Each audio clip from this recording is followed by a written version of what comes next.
हम्म, आज के अव्यक्त मुरली में बाबा बता रहे हैं अव्यक्त बाप दादा कि बिंदु रूप की स्थिति सहज कैसे बने।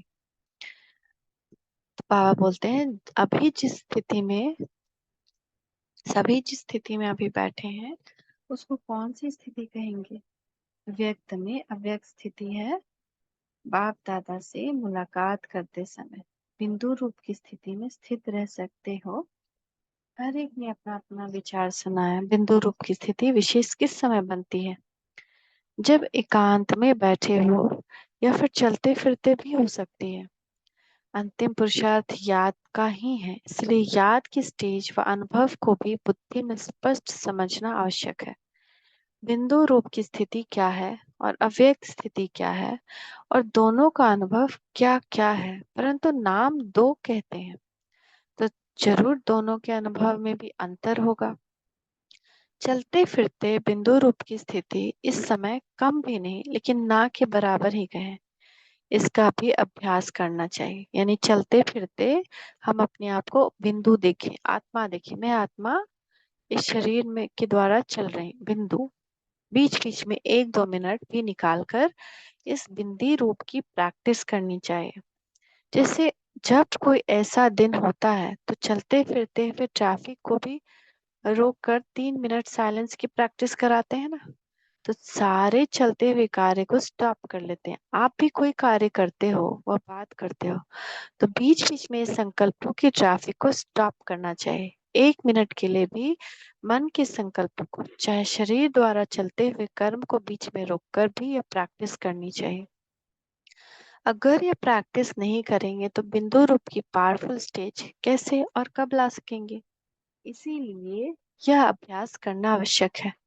बीच बीच में यह प्रैक्टिस में करते रहो तो आज यह बिंदु रूप की स्थिति मुश्किल लगती है वह सरल हो जाएगी। जैसे अभी मेजोरिटी को अव्यक्त स्थिति सहज लगती है। मैंने जब अभ्यास शुरू में किया तो व्यक्त से अव्यक्त स्थिति में रहना भी मुश्किल लगता था। अभी अव्यक्त स्थिति में रह कार्य करना जैसे सरल होता जा रहा है, वैसे ही यह बिंदु रूप की स्थिति भी सहज हो जाएगी। अभी महारथियों को यह प्रैक्टिस करनी चाहिए। बिंदु रूप की फरिश्ता रूप की स्थिति अर्थात अव्यक्त स्थिति जिसकी सदा काल रहती है वह बिंदु रूप में भी सहज स्थित हो जाएगा।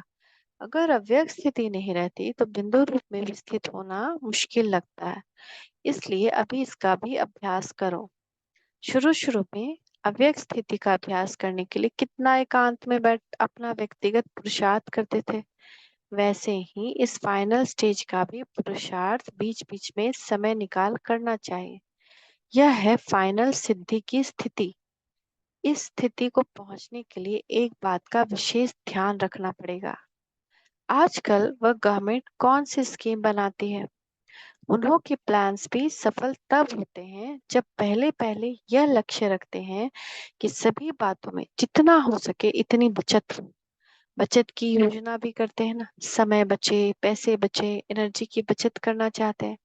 एनर्जी कम लगे और कार्य ज्यादा हो, सभी प्रकार की बचत की योजना करते हैं। तो अब पांडव गवर्नमेंट को कौन सी स्कीम करनी पड़े, यह जो सुनाया है ना कि बिंदु रूप की संपूर्ण सिद्धि की अवस्था को प्राप्त करने के लिए पुरुषार्थ करना है।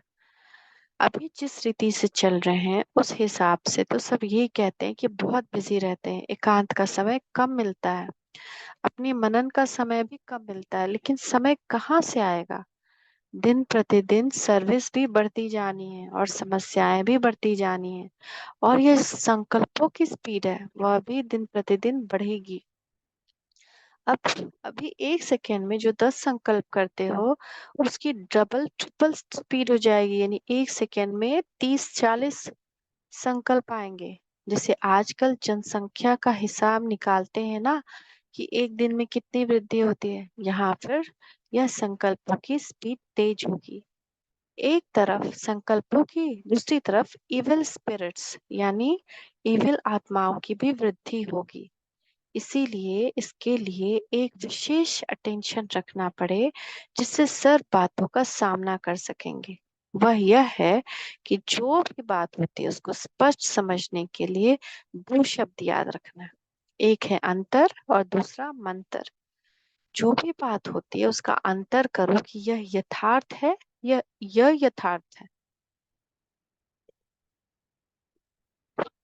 बाप दादा के समान है व नहीं है, बाप समान है व नहीं। एक तो हर समय अंतर करके उसका एक सेकेंड में नॉट या तो डॉट करना है, तो फिर डॉट देंगे, अगर करना है तो करने लग जाएंगे। तो नॉट और डॉट यह भी स्मृति में रखना है। अंतर और मंतर ये दोनों प्रैक्टिकल में होंगे तो दोनों को भूलेंगे नहीं तो कोई भी समस्या व कोई भी एविल स्पिरिट सामना नहीं कर सकती। एक सेकंड में समस्या भस्म हो जाएगी। एविल स्पिरिट आपके सामने ठहर नहीं सकती। यह तो पुरुषार्थ करना पड़ेगा, समझा। एविल स्पिरिट्स का रूप कौन सा है? उनका स्पष्ट रूप है किन्हीं आत्माओं में प्रवेश होना, है ना। लेकिन एविल स्पिरिट्स का कुछ गुप्त रूप भी होता है।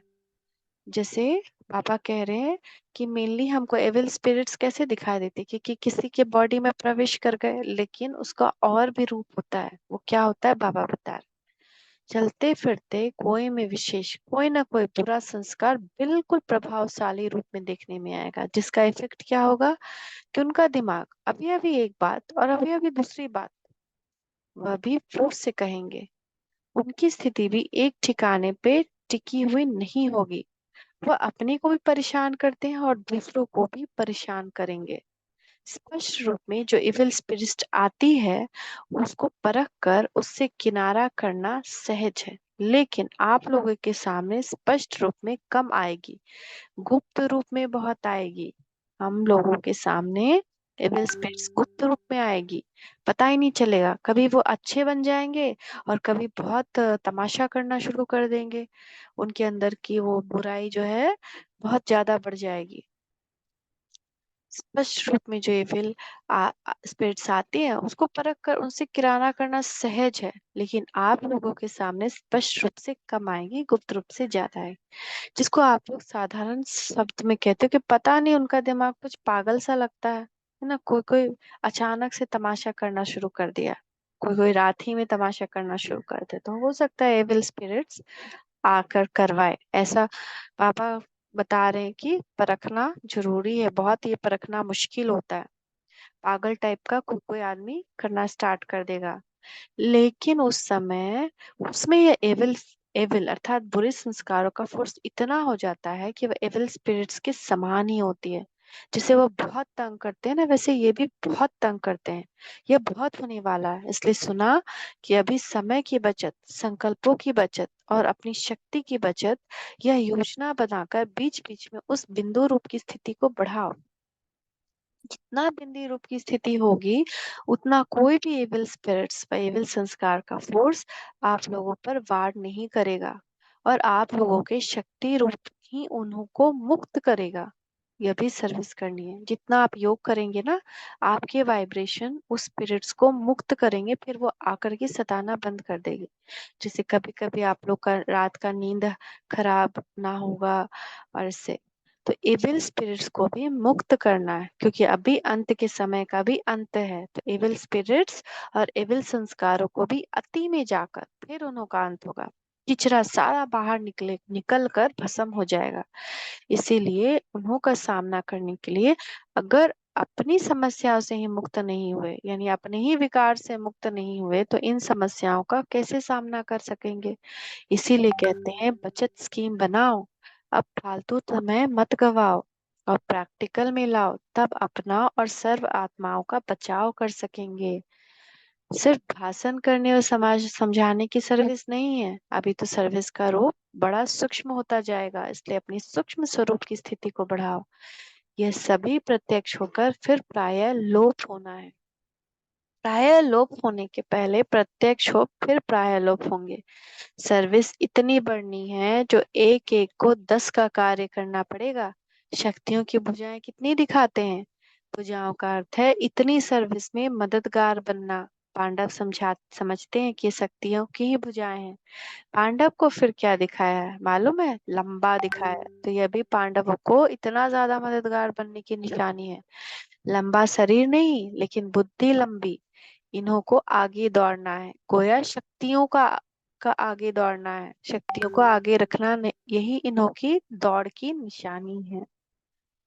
तो बाबा आज कितना इम्पोर्टेंट बात बताए हैं। तो हम लोग को बिंदु रूप की सर्विस दिन में बिल्कुल करनी है। एक टाइम निकालें, योग करें। थैंक यू बाबा, थैंक यू। ओम शांति, ओम शांति, ओम शांति।